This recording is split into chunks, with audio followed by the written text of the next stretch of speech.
Before us is the city of Alexandria with its magnificent granite column. Now at least we know who the Russians stole the idea of the thermometer on Palace Square from. That's how dreams are shattered by reality. Underground. Oh look, we're going even deeper. The craftsmanship is of course beyond any praise. I am sure that this also has nothing to do with the Romans. The Romans could only break it. This ancient Egyptian statue was subjected to an act of vandalism, most likely already by the Romans. I cannot imagine that the same culture, the ancient Roman one, could both create these columns and put a lot of work into polishing and leveling them, and then just turn them into gravel.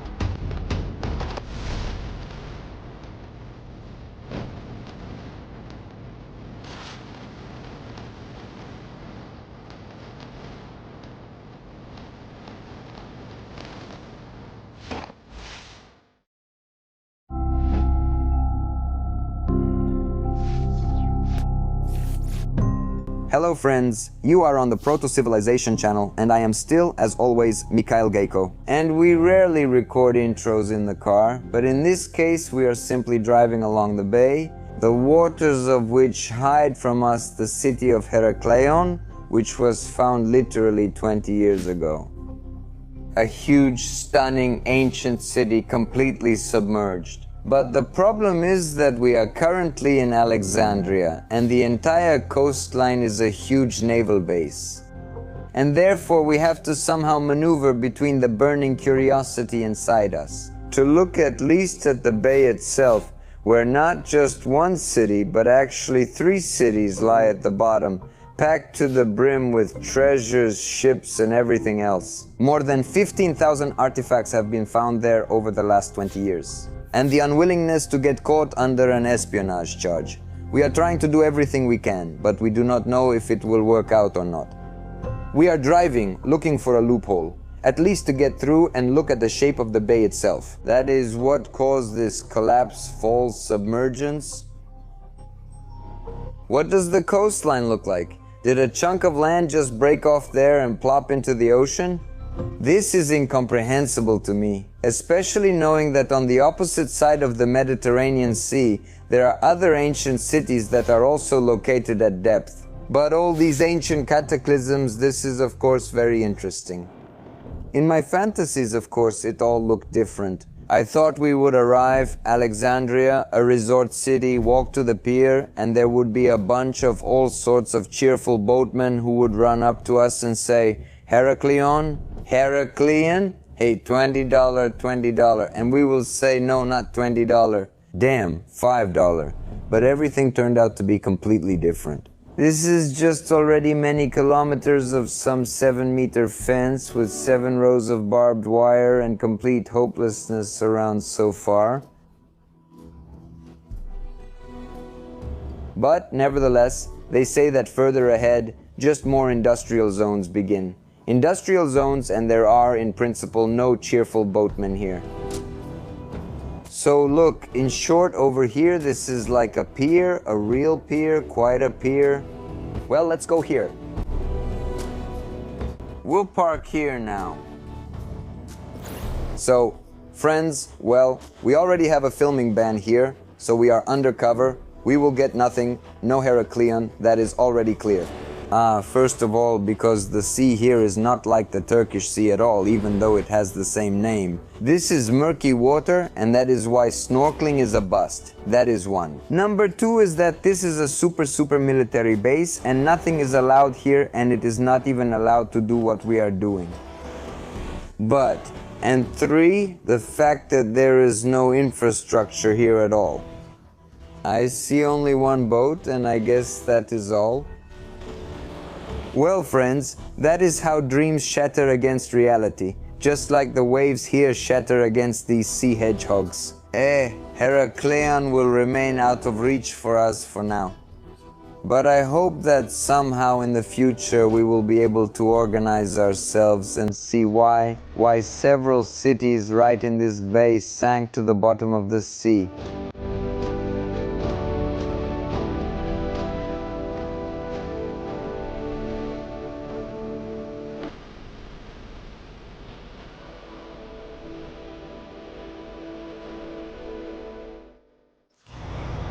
We're going to the place with the huge granite column.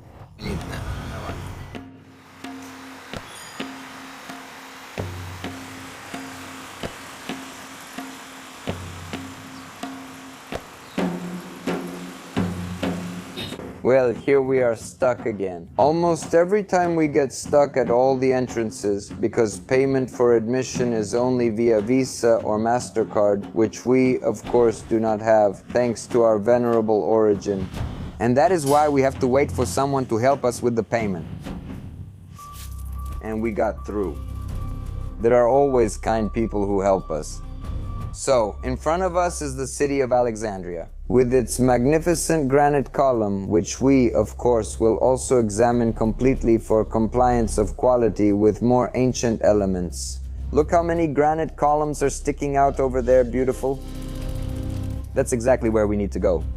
That is how they were sticking out of the ground, and that is in fact how they are still sticking out. And we see walls, or rather what is left of them. Some parts are restored, but only a very little bit.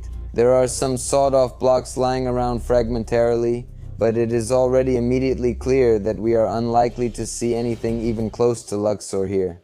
More pieces of polished granite are sticking out of the ground everywhere. Oh. Good point. Here she is, the beauty. Gray granite. They had cute little paws, but that's all that's left. The piece is completely broken. The polishing is very impressive, but the hieroglyphs are all carved out. And we've already gotten used to this level of quality. Here we can also see that this ancient Egyptian statue was subjected to an act of vandalism, most likely already by the Romans. That is, they, without hesitation, remade it simply probably for blocks. This was broken not by an earthquake, not by some kind of natural disasters, but very much so by humans. Oh, some kind of hieroglyph, the letter Yo. Look, I have not seen such ones before. This is probably the latest thing in the whole of Egypt. And theoretically, it should be of the best quality, since thousands of years of practice, training and development should not have been in vain.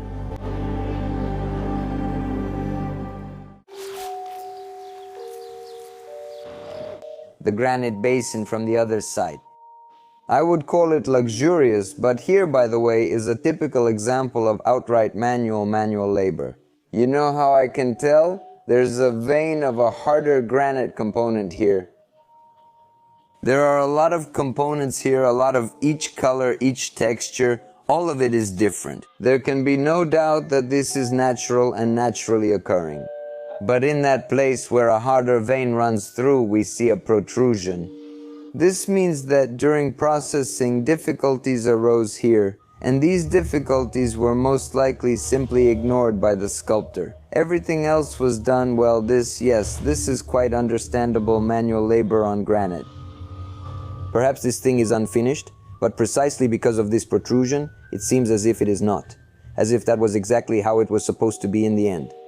So let us move on. Over here they have already gathered our precious ancient period has started. That is, what we see on the other shore, across the sea, is all covered with completely understandable tool marks. This is exactly what manual labor should look like. This is exactly what surfaces processed by hand should look like. We see no surprises here, no super technologies. Everything is completely simple, primitive, just as it should be for people with sticks and in towels.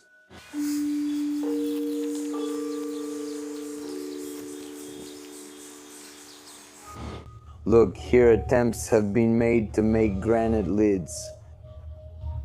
Well, more precisely to make lids from a sarcophagus out of harder materials, although to be honest, the type of this stone is still not clear to me. Perhaps it is concrete with stone chips. It is unclear, it looks rather dirty. There it is, look, a whole sarcophagus, made of who knows what. Honestly, I would say it's concrete. Concrete with stone chips. Here, for example, is a whole mica crystal with 6 clear facets, but it looks as if it was thrown in here and poured over. But what this is, if anyone accurately identifies it from the picture in the video, write in the comments. I don't rule out that it's concrete because it looks like concrete. We know that there are natural stones that look like concrete, but we are not sure that there is concrete that looks like natural stones. But the state of preservation fits, yes, maybe it was in water. Here they are, our favorite ancient forms, which we have encountered everywhere and in very high quality. And in places like these, people often suspected machine working. Here, the feeling is as if something unpleasant also happened to the quality, at least with similar columns from Laodicea. This can hardly be compared. Oh, from Aphrodisias, my apologies. Nevertheless, yes, the style is the same. Entasis is not visible here, it is simply a cylinder. Perhaps it is an imitation of the ancients. If we do not find elements of better quality anywhere around here, then that is most likely the case. A good collection of ancient stone, wonderful. Vandalized along its length, some elements split in half. I would have said at first that this is a column, but there is a flat face here, which of course should not be in a column. But nevertheless, these are the Romans. And we see that the Romans, at least partially, were engaged in breaking perfectly polished granite surfaces. They did not create them, they broke them. And as for what they did create, that is something that still needs to be determined. This is what they created. These marks hardly differ from the marks we saw on the granite sarcophagi, both in the museum and in the Great Pyramid. The same thing. Nevertheless, marble is a material that was fully used only by ancient culture. In the ancient world, we encounter it quite rarely. Therefore, it is assumed this indirectly indicates that both the Romans and the Egyptians had the same technologies. And yet it feels as though a lot of water was present here. Perhaps this city was also flooded in antiquity by some kind of cataclysms, because this is clearly erosion. Well, most likely water erosion, because we are on the seashore. And one wants to think that this is all, after all, also the consequences of erosion. A bit of the original surface is left here, but we do not know how precise it was before these stones ended up in an aggressive environment. Artyom found a cool thing. These, by the way, are not just saw cuts. And these are not deep cuts, but very wide. Quite.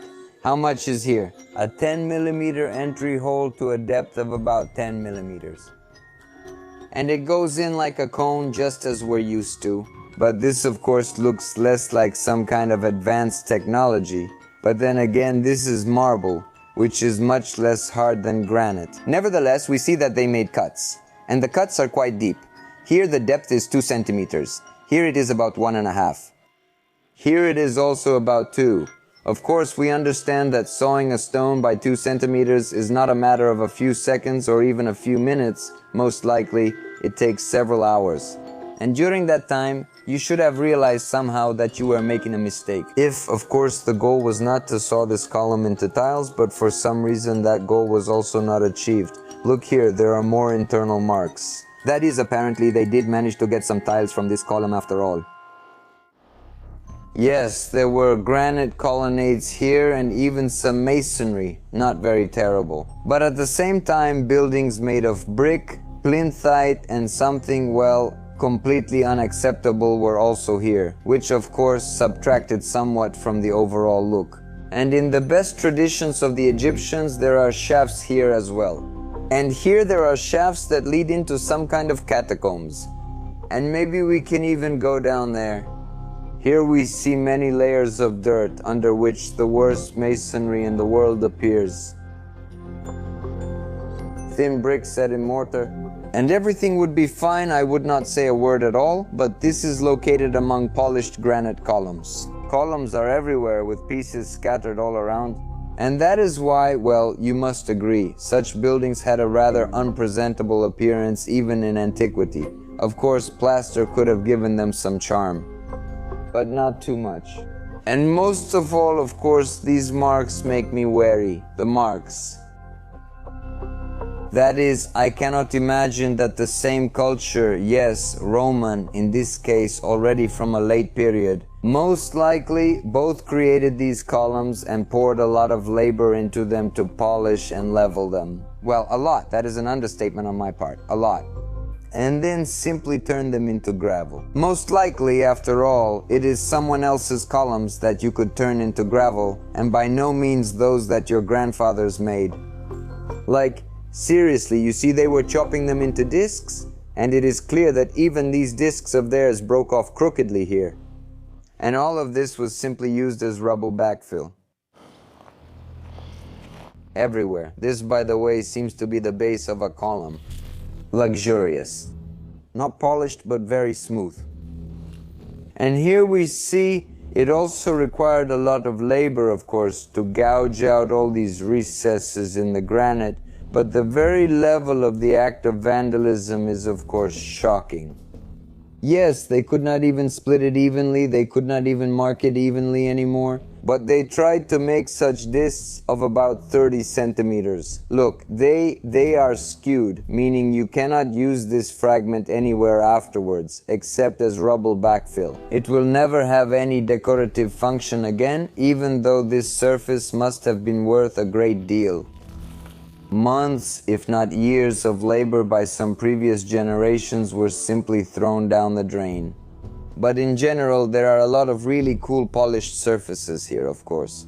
Why the Romans confuse us so much with their behavior, making us strongly doubt that they did it all, rather than just destroying everything here, I do not know. But we witness the fact that at one time there were many granite columns in this place, then all of this went to hell and collapsed, as it did everywhere, smashed into pieces.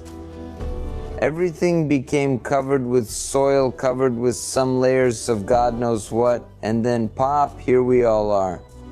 Wow, surprise. An ancient city, we found another one. I think it is very strange that there should not have been a gap if there were no severe catastrophes. Well, and the Romans, of course, should not have been turning their own columns into gravel. I think so too. And still, something here looks a bit off. The blocks are clearly Greco-Roman, more or less decent. Right next to it, there is some gravel on mortar. All of this is as crooked as possible, completely without any forms, and alternates with a natural sort of rock. Forgive me, Lord, but yes, that's exactly how it looks. Or that is even exactly how it is. This is also stone, looks like it is bedrock. There are even some recesses here. More or less geometric shapes. And this is how people manage the space in the rock, sort of. That all of this ends with a gadget like this.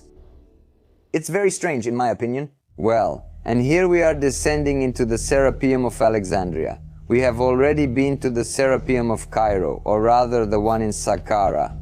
It impressed us completely. Let's see what's here. I'm also expecting luxurious sarcophagi and polished surfaces everywhere. But I immediately see before me a restoration stone with traces of a claw chisel. Fire extinguishers. Now this is all a modern remake. Beyond any doubt. This entire entrance is a modern remake. And we're going this way. Oh. Underground. We immediately note that the room is much more spacious than all these Egyptian themes. Here you can walk around, breathe, you can stroll arm in arm with your friends at a leisurely pace. There is none of this humiliation like in the Egyptian tunnel systems. But there aren't any sarcophagi yet either. It's just tunnels everywhere. Alright, well, I'm walking through the labyrinth. All of this is made of cobblestones on nasty Roman mortar. And nasty because the mortars were different. Some concretes over there are still standing to this day, like that huge structure in Rome. We do not see anything like that here. Ah, stop, wait. Oh, this is it. This is the very stone that made me think there was a concrete sarcophagus up there. This is this beautiful, wonderful mineral, which looks very much like concrete, but nevertheless. And it crumbles like nasty concrete. But this is not concrete. You can make concrete from it because it is, well, sandstone. It is very soft. You can make sarcophagi out of it. all of it will be of very lousy quality. And what is that it?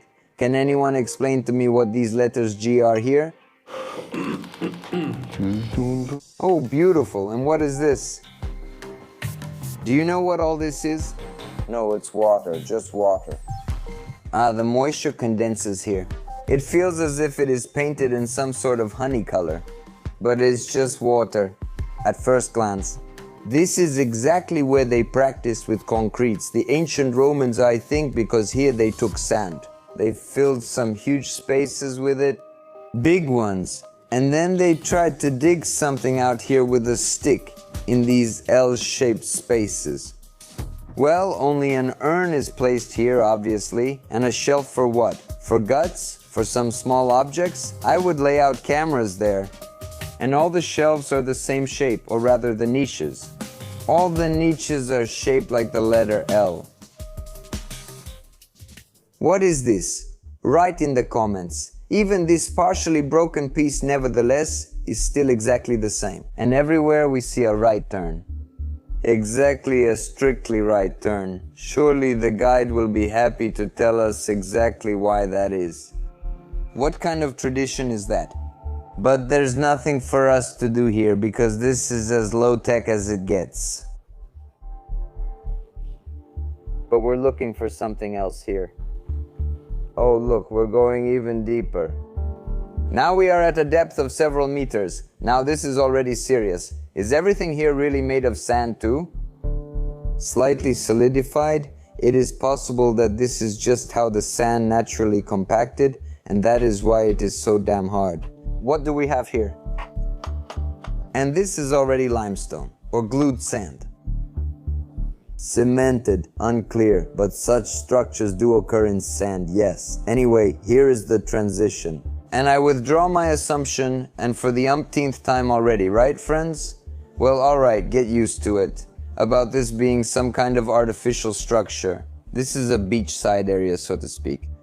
Ancient limestones are located here. Everything is very heavily eroded, and on top of that lies about 6 or 7 meters of sand, which is simply heavily compacted. But all of this could fall apart to hell at any moment, by the way. I hope the gentlemen of Egyptian science anticipated this turn of events. And now we're descending into the stone foundation.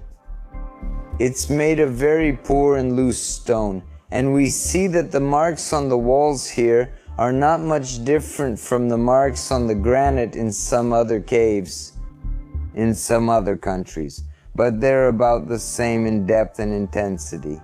This is also sand. It's just cemented together with some kind of natural compound, probably. Yes.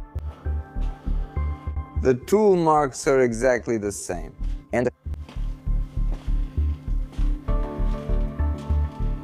let us at least take a quick look. Oh, it's not dug up here yet.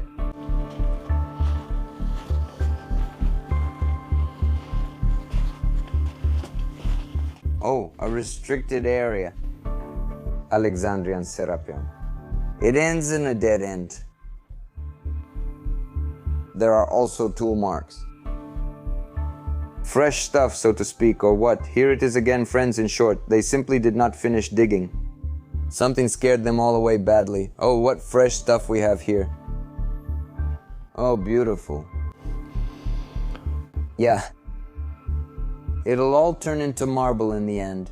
Someday later. But at this depth, by the way, it already works out.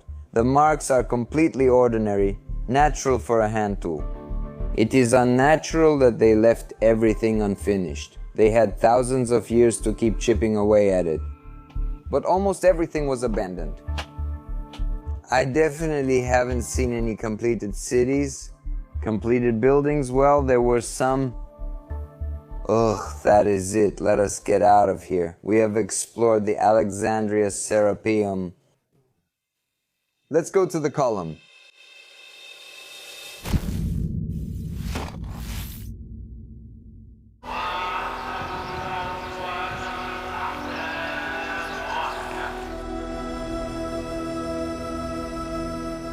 Well, my friends, and now for the highlight. An enormous column of Aswan granite, and this thing is indeed very impressive. And let me tell you, its walls are something else too. Very, very smooth. Perhaps not perfect, but I do not see any visible distortions at least. Well, what can I say now? At least we know who the Russians stole the idea for the thermometer on Palace Square from. And without even bothering that much, they just made it bigger. And we have caught a sensation by the tail, friends. Finally, a sensation. Who? Because I was already starting to miss it. So I don't know about this pedestal. But on this column, I see the exact same marks as on all the columns of St. Isaac Cathedral. These are concentrics that run undulating across a freaking shiny polished surface. Stop. In reality, everything turned out to be not quite like that, or even not like that at all. And with the naked eye, this is practically invisible. But 21st century laser technologies are harder to deceive. So we were able to compare the real high-precision models of 3 columns: St. Isaac Cathedral, the Alexander column from Palace Square, and the stump of the Alexandria column. The stump, because that is how the scanner worked. The results are as follows. The Egyptian column is much less precise than its northern counterparts, which are officially 2,000 years younger. Several cross-sections of vertical profiles show a slight discrepancy, which means surface fluctuations relative to the axis. Nevertheless, the dimensional proportions of the column, which has an entasis shape that is extremely difficult to make by hand, strictly correspond to the St. Petersburg examples. When scaled, the contours match completely. The proportions are maintained at the highest level, despite all the complexities of the production process. But we were even more shocked by the perfect match of the proportions of the St. Isaac Cathedral column with the Alexander column. The statements of some officials that the columns were made by hand and so much by eye that it caused well-known scandals on the construction site, to put it mildly, do not correspond to reality. We see quite a lot of interesting details here. First of all, we see the shaft of the column, the detailed processing of which takes place by applying templates. Yes, and along this template, constant chipping took place until it acquired the desired shape. In reality, the shape there, on one hand, had to be quite precise and not cylindrical, and not even the shape of a truncated cone, but with a so-called entasis, that is, a gradual arc-like reduction of the diameter toward the top. But at the same time, the tolerances there were quite decent. That is, the diameter of the columns can differ by about 5 to 6 centimeters from one another. And the history of a very serious conflict between Montferrand and his assistant has been preserved, when the assistant said that he would not allow these 2 shafts to be put into work because the tolerances were too large, while Montferrand insisted that it was acceptable. Historians have never measured the precision of the columns and just boldly forced their fantasies about manual labor onto a reality where all the columns of St. Isaac are identical in size. And moreover, when the diameter changes, they maintain the proportions of a perfect entasis across the entire surface. You see a dark green surface here. The dark green surface means a perfect match in our case. That is 0.000%. How to achieve this in products made from the hardest and most capricious material, Rapakivi granite, by the method that the architect Montferrand draws so awkwardly, or that modern scientists describe so confidently, is a mystery. We see the shaft of the column, the detailed processing of which takes place by applying templates. Yes, and along this template, constant chipping took place. I continue to insist that the hypothesis of casting these columns from artificial stone can only be seriously discussed in minds that are very far from reality, although generally speaking not very bright, of which there are a frighteningly large number, and their numbers are growing, because both the debasement of people and the discredit of attempts to verify official history are only gaining momentum. This project exists only on your donations. Ways to support and expand the research can be found in the description of this and other videos. Another interesting point is connected with the undeniable but still incomprehensible link between the dungeon and the column. On the LiDAR scan, it is clearly visible that the Serapeum, or rather its part open to tourists, not only goes directly under the pedestal, but also has a special cutout in the vault at this location. What this might be connected with, write in the comments, and we will do a more detailed breakdown of these points in a separate film. Subscribe so you do not miss it.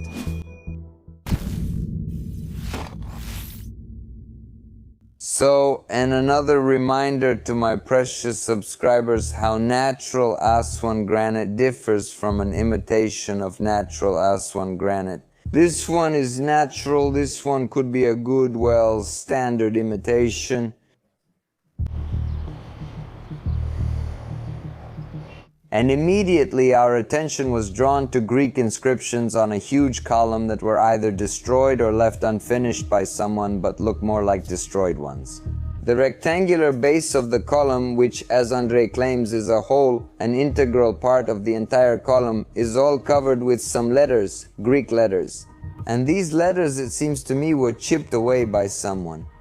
And there are also remnants of a polished surface, by the way. So that all this does not mislead you, this entire pedestal was polished, I think, no worse than the currently polished pedestal of the Alexander column in St. Petersburg. But we can all see a complete analogy with ancient structures. Now we're trying to figure out there's some kind of mark from something here. There's clearly a depression visible, an unusual base for the corner of a stone. Guys, here's a shocking observation from Artyom. He discovered right in that place where it is visible that the column and the pedestal, the base, are the exact same stone, what look like attempts by the ancient Romans to break the column the hell off of here. At least 1.5 visible windows, and it looks as if they continue further in there. Unfortunately, we can't take a look. There's nowhere to look from. It is amazing, yes, that both this stone and the body of the column itself are one and the same monolith, a megalith. And it's only on one side that it's also been defaced with letters. Greek ones. Greek ones, not Latin. That is, perhaps the Greeks were already trying to vandalize it somehow. At the same time, by the way, polishing is visible here on the corner. Very good polishing. Wonderful. And the letters, they were no longer made on the polishing, but the polishing was knocked off first. Ah, a masterpiece was made here. This stupid Greco-Roman masterpiece was made over the polished surface.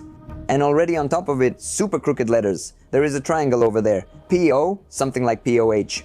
Blah, blah. Basically, all of this was already done after polishing. I am sure that at first the entire surface was polished and then vandalized with letters. And here they are, the beauties, more sphinxes here. Yes, there used to be many more of them. The processing, of course, is beyond all praise. I am sure that this also has nothing to do with the Romans. The Romans could only break this. Very precise, very beautiful processing. Only the Sphinx itself has survived here, and its shapes are close to flawless. The finish is as high quality as anything we've ever seen. So you can approach the second Sphinx. Is this the unfinished one again or what? He doesn't have horizontal stripes on his cap. His ribs aren't detailed like the distant Sphinxes. In general, it should be doctored up just a little bit more. Apparently they could not finish it either, although of course these shapes and the quality of the surface are top-notch.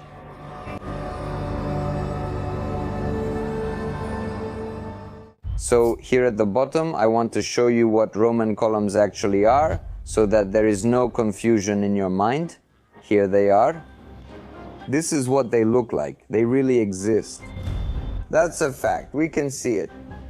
They're really extremely ugly. They have absolutely no relation, as you can understand, to what is standing in the background, so magnificent, worthy, and noble. That miracle of engineering thought of the stonecutters which peeks through back there. This column is at least 10 meters high, 10 meters of monolith.